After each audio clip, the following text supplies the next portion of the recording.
The cold stone floor bit into her knees as she clung to the Alpha King's cloak, the sounds of the traitor's boots echoing in the corridor. "Pretend you love me tonight," she begged, her voice breaking. Gideon's golden eyes burned through the darkness. "I already do." According to the private archives of the Lycanthropic Order, recorded by the royal scribe William of Oakhaven in the winter of 1412, the kingdom of Ethelgard was not ruled by mere men, but by wolves wrapped in the velvet cloaks of nobility.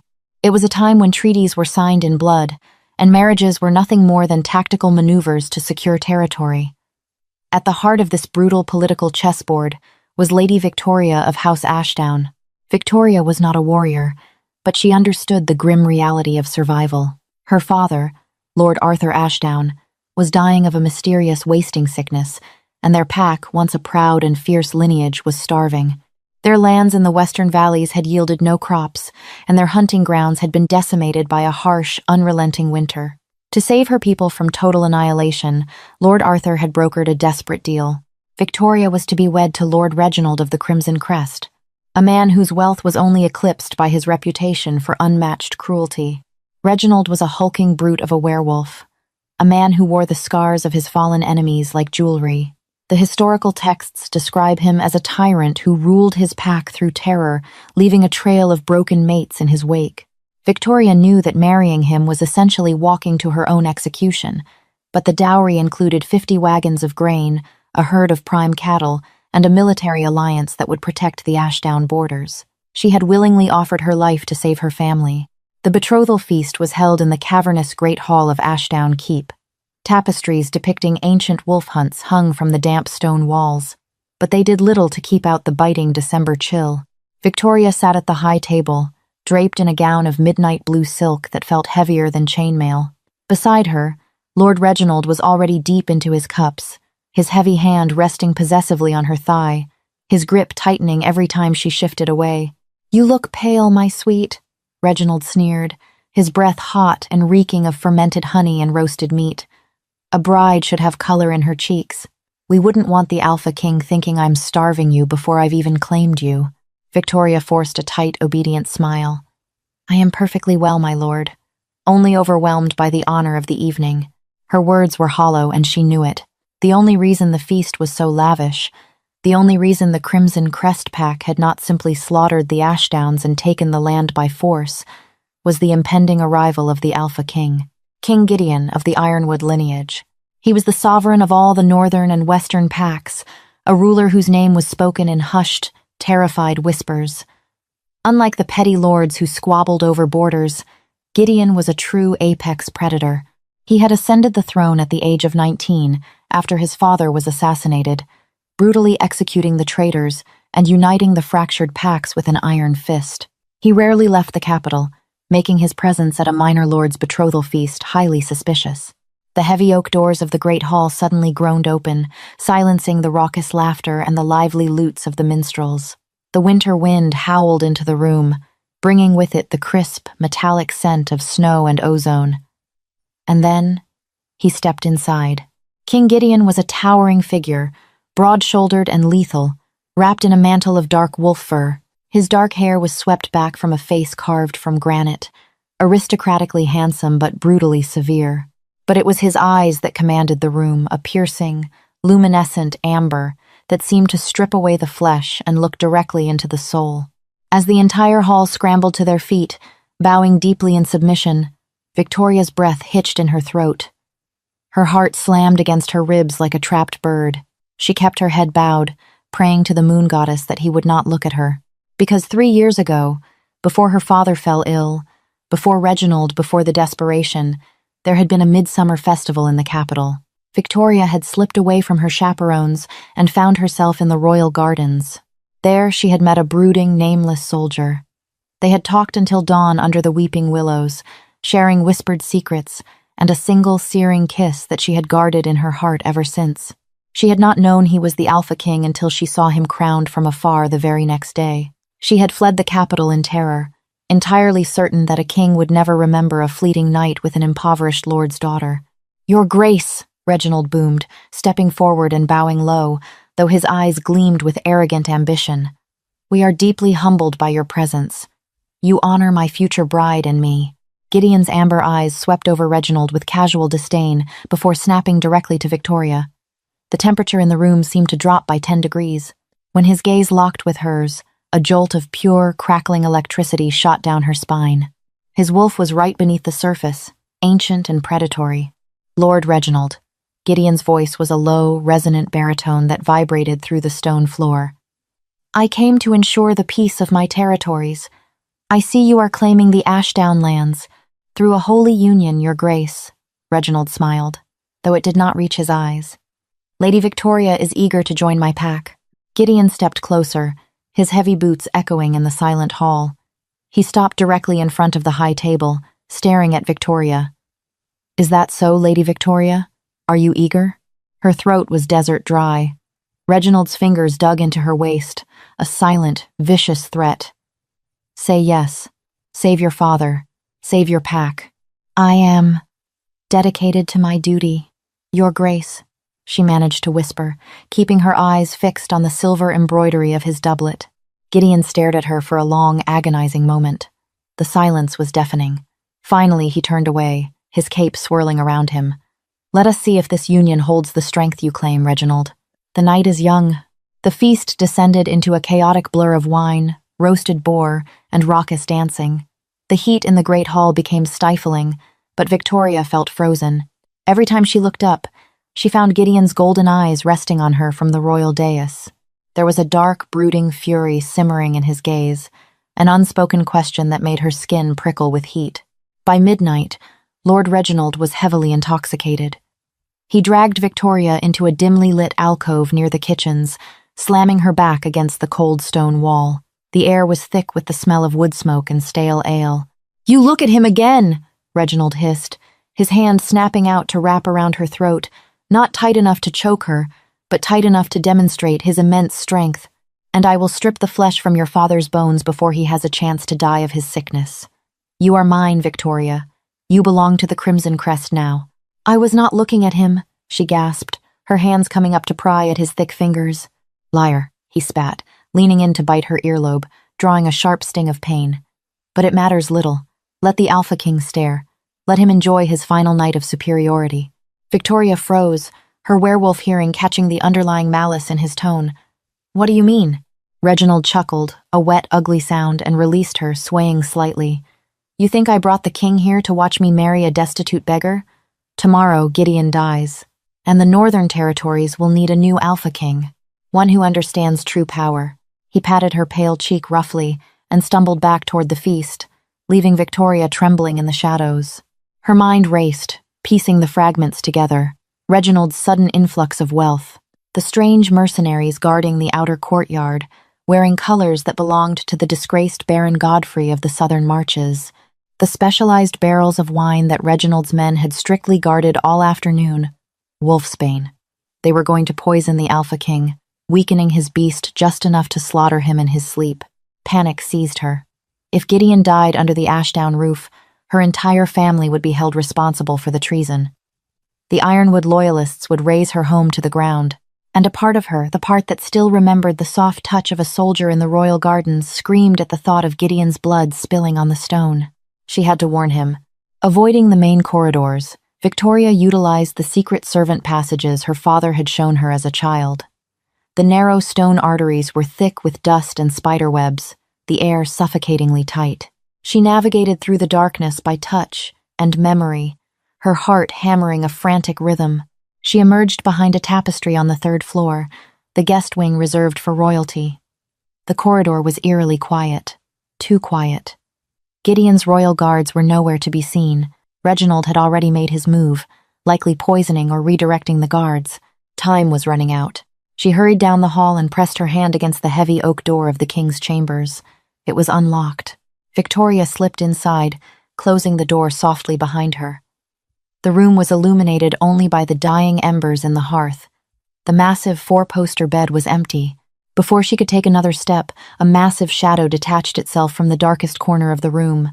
A hand clamped over her mouth, and she was slammed back against the hard, muscular chest of the Alpha King. A cold blade rested against the delicate skin of her throat. "Give me one reason why I shouldn't snap your neck, little bird," Gideon whispered. his voice a lethal caress against her ear.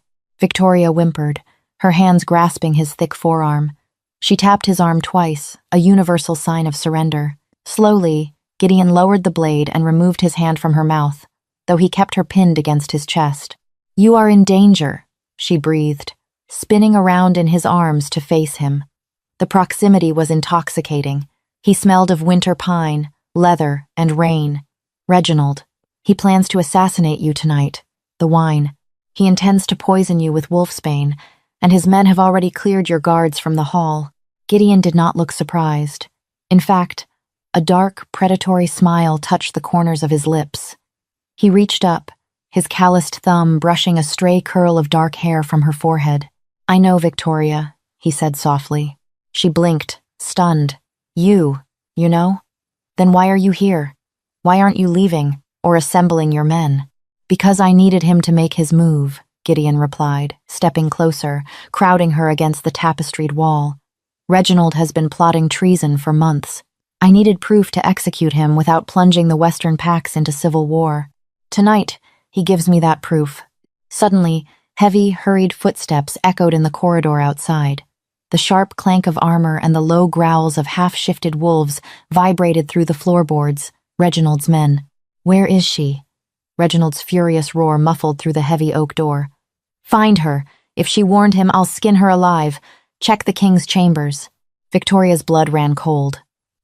If Reginald found her in the Alpha King's private room, alone in the middle of the night, he would not just kill her. He would use it as the perfect excuse to attack Gideon right now, claiming the king had dishonored his betrothed. The political fallout would ruin her family instantly. Her father would be executed for his daughter's supposed treason. The handle of the heavy oak door began to jiggle. Desperation clawed at Victoria's throat. She looked up at Gideon, her eyes wide with absolute terror.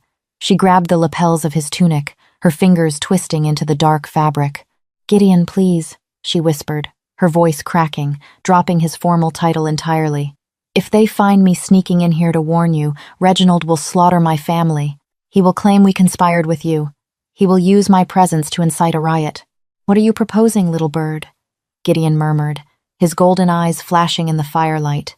The door violently rattled as someone threw their weight against it. It would give way in seconds. Victoria made the only choice she could. She reached up, her trembling hands framing his jaw. "Pretend you love me tonight," she begged, tears spilling over her lashes. "Pretend I came here for a lover's tryst. Pretend that I am yours, that you summoned me.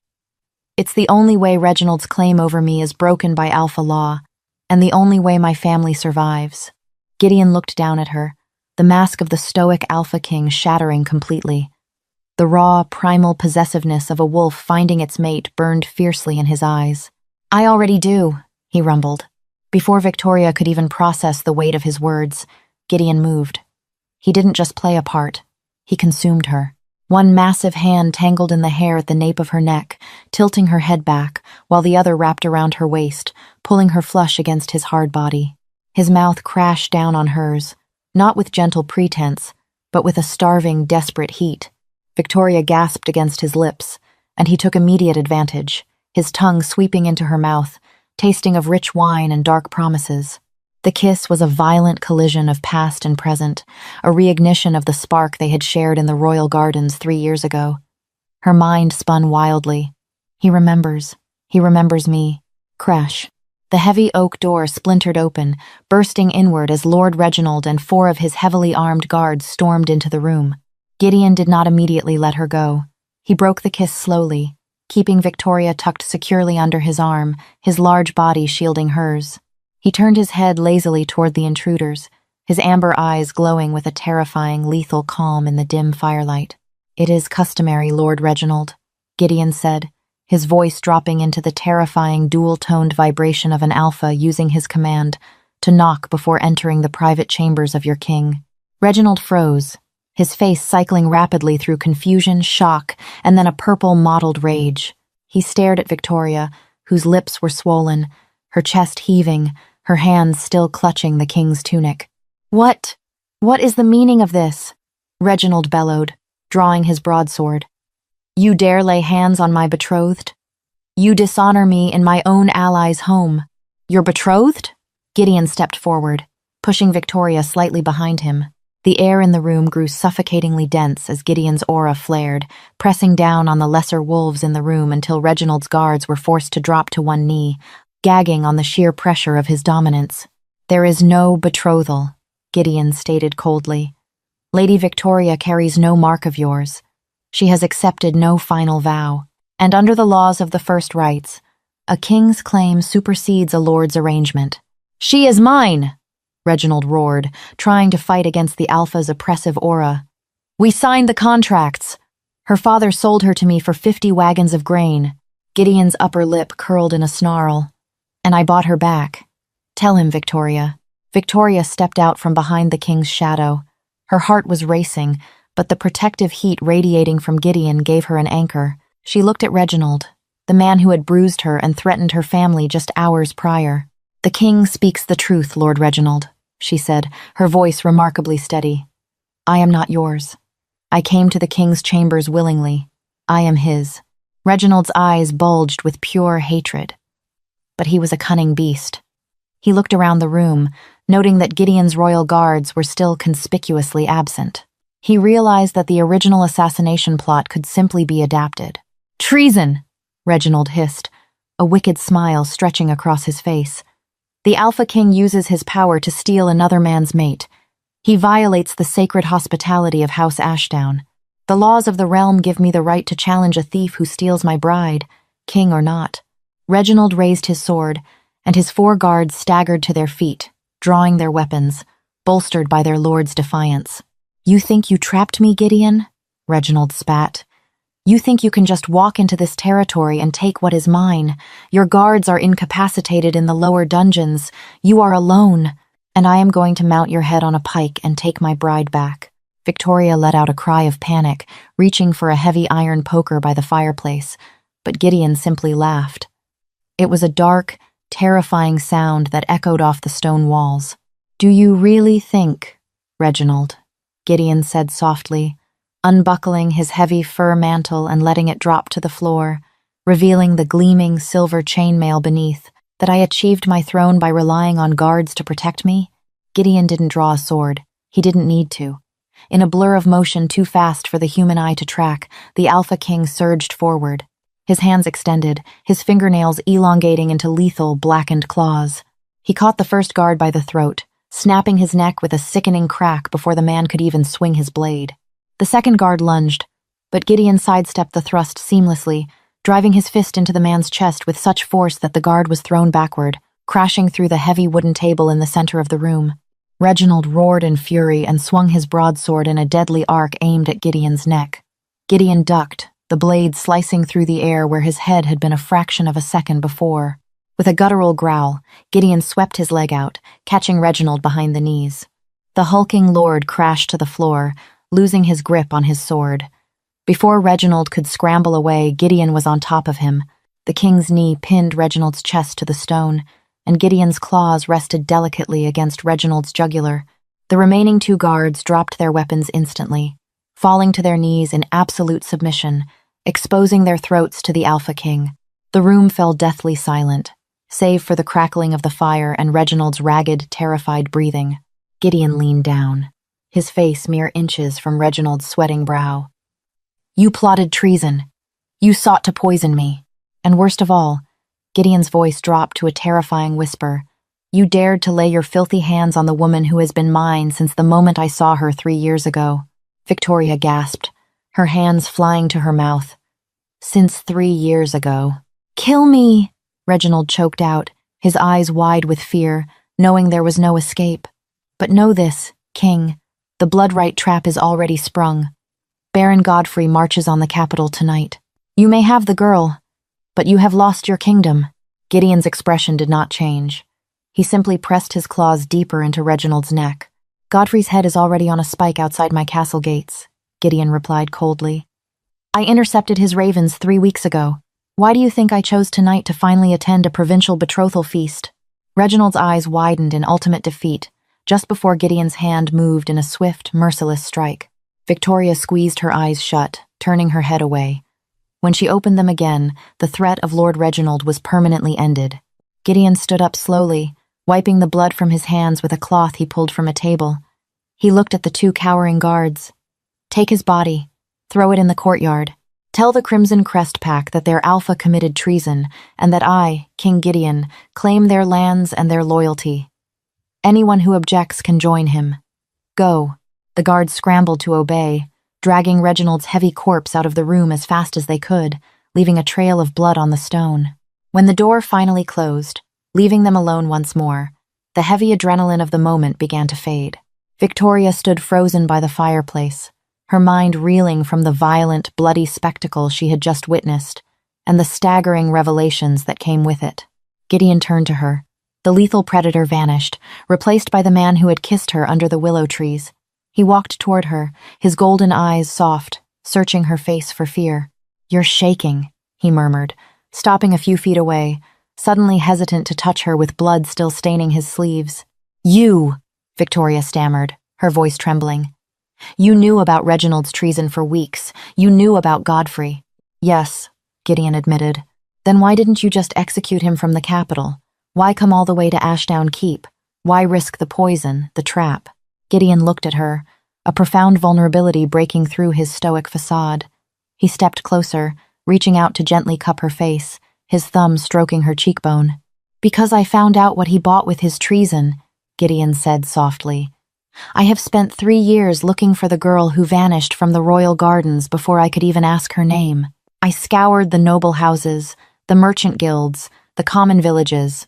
I found nothing." He leaned his forehead against hers, his breath warm against her skin. Then, a week ago, a spy reported that the impoverished Lord Ashdown had sold his daughter to Reginald to save his pack. He showed me a portrait to confirm the bride's identity. Gideon's eyes burned into hers. "I didn't come here for Reginald, Victoria.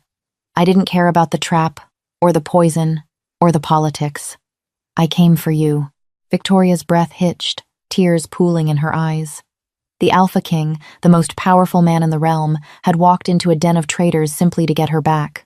You said to pretend I loved you," Gideon whispered, his voice thick with emotion.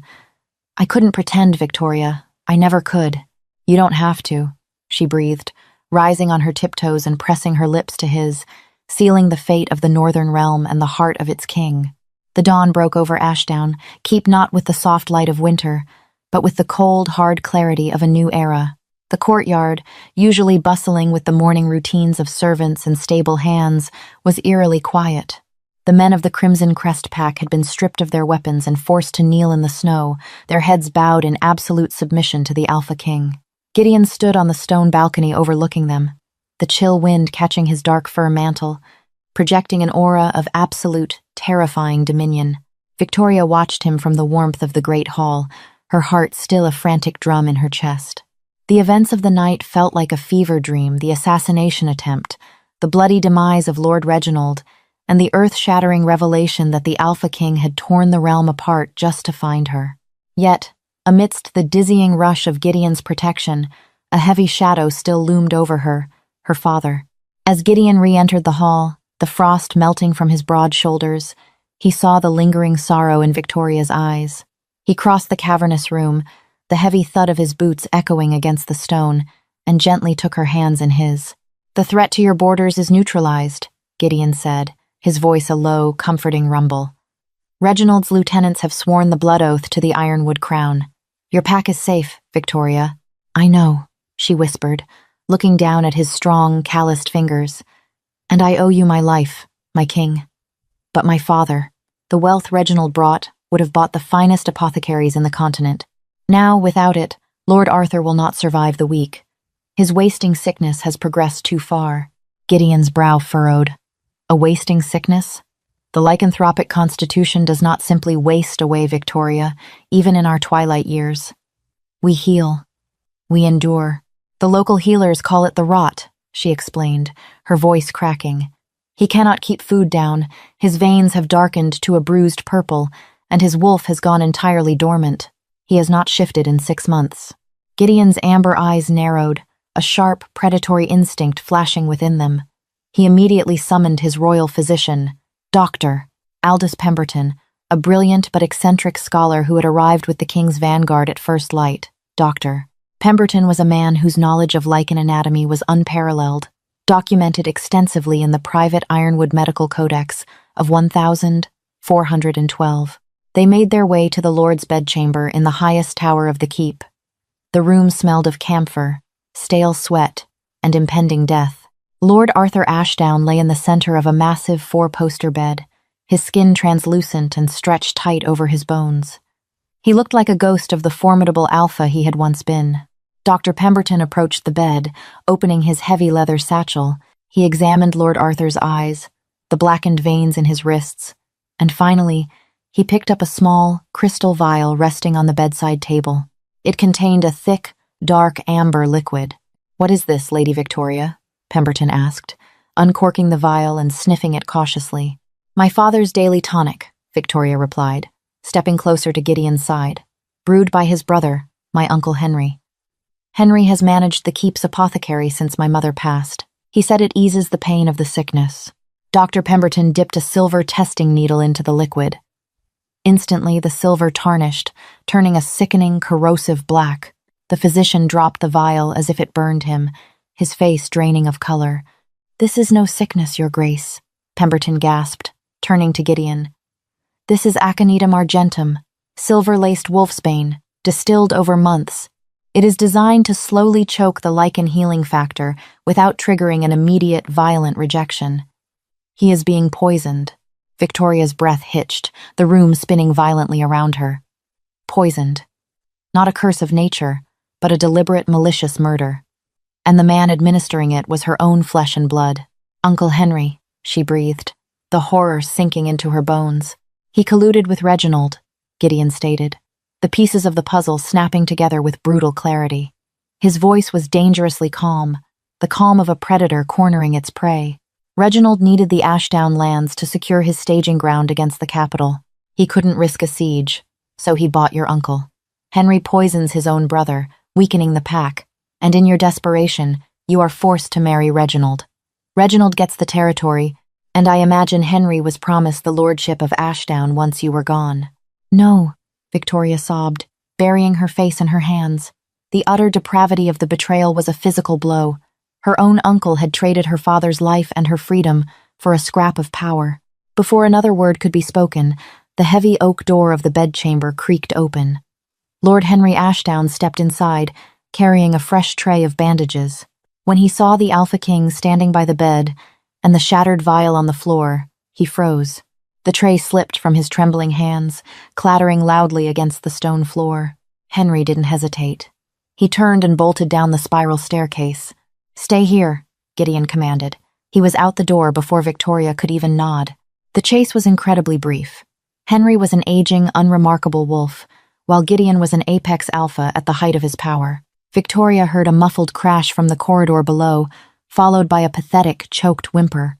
When Gideon returned minutes later, he was dragging a bloodied, sobbing Henry by the scruff of his tunic. He threw the traitor onto the floor at the foot of Lord Arthur's bed. "Mercy, Your Grace," Henry wept, crawling toward Gideon's boots. "Reginald forced me. He threatened my life. You poisoned your own alpha. You sold your own niece to a tyrant," Gideon snarled, his eyes glowing fiercely in the dimly lit room. "There is no mercy for kinslayers in my kingdom." Gideon did not need a trial. Under the ancient laws of Ethelgard, a confessed traitor caught in the act of regicide or poisoning a lord was subject to immediate execution. With a swift, merciless motion, Gideon drew a dagger from his belt and ended Henry's miserable existence, ensuring the traitor would never harm the Ashdown family again. Victoria stared at her uncle's body, trembling violently. The threat was eliminated, but the victory tasted like ash. "It is too late," Dr. Pemberton whispered solemnly from the bedside. "The wolfsbane has saturated Lord Arthur's heart. Without the tonic to mask the pain, his body will shut down within the hour. I am so sorry, Lady Victoria." Tears streamed down Victoria's face as she rushed to her father's side, falling to her knees and taking his frail, icy hand. She had sacrificed everything, survived Reginald, survived the treason, only to lose him anyway. "No." Gideon's deep voice resonated through the room. He stepped over Henry's body, stripping off his heavy leather gauntlet. A king does not accept defeat so easily.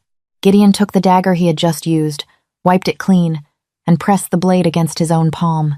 He sliced deep into his flesh, the blood of the Ironwood lineage thick, crimson, and thrumming with pure, unfiltered alpha magic welled up instantly. "Gideon, what are you doing?" Victoria gasped. "My blood carries the undiluted strength of the first wolves," Gideon said, kneeling beside her. He gently pried Lord Arthur's jaw open.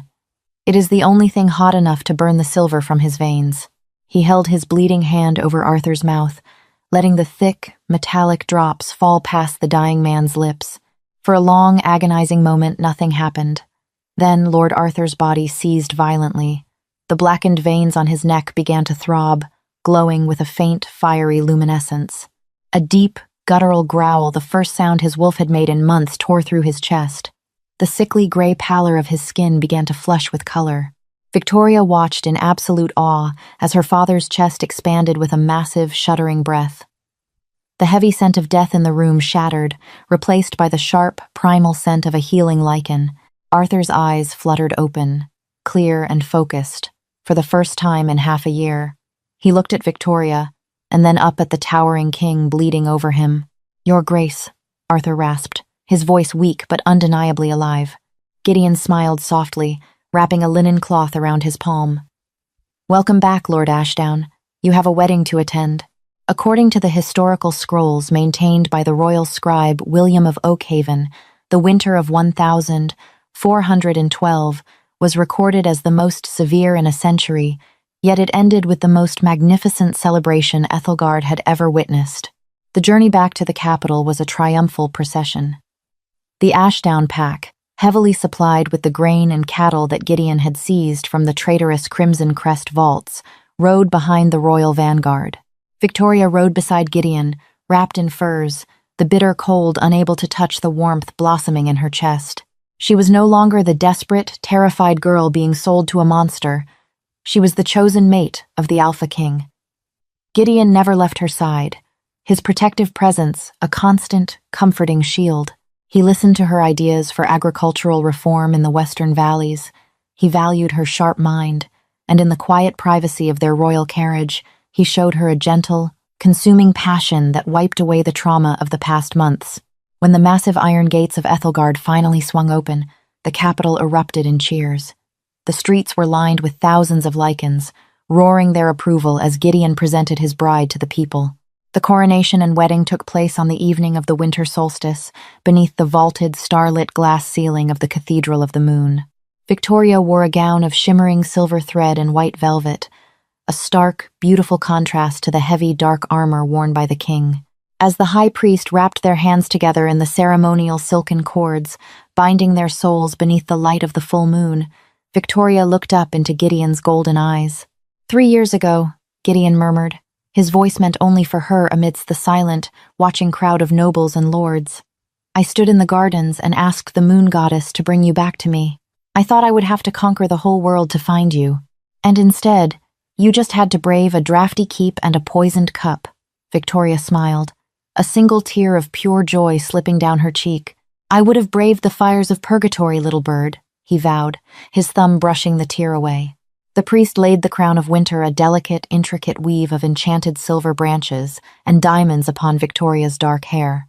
"I present to you," the high priest's voice boomed across the cathedral, "Victoria of House Ashdown, Queen of Ethelgard, and the true mate of the Alpha King." A deafening roar of applause and howls shook the very foundations of the cathedral. Lord Arthur, looking remarkably strong and healthy in his formal regalia, wept openly from the front row. Later that night, long after the feasts had ended and the nobles had retired, Gideon and Victoria stood alone on the highest balcony of the royal palace. The city below was a sea of flickering golden lanterns against the pristine white snow. Gideon wrapped his arms around her from behind, pulling her back against his solid chest, his chin resting on the crown of her head. "They will write about this, you know," Victoria whispered, looking out over their kingdom, "the history books.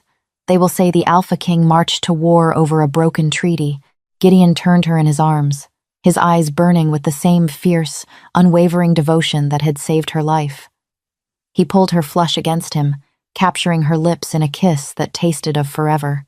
"Let them write what they will," he rumbled against her mouth. "The truth belongs to us. I didn't march for a treaty. I marched for my heart.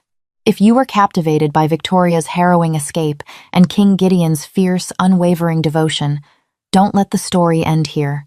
Hit that like button to show your love for epic werewolf romances. Share this tale with your friends who crave dramatic twists and royal intrigue, and make sure to subscribe to our channel for more breathtaking, historical fantasy stories. Drop a comment below. Would you have risked it all to warn the Alpha King? Let us know.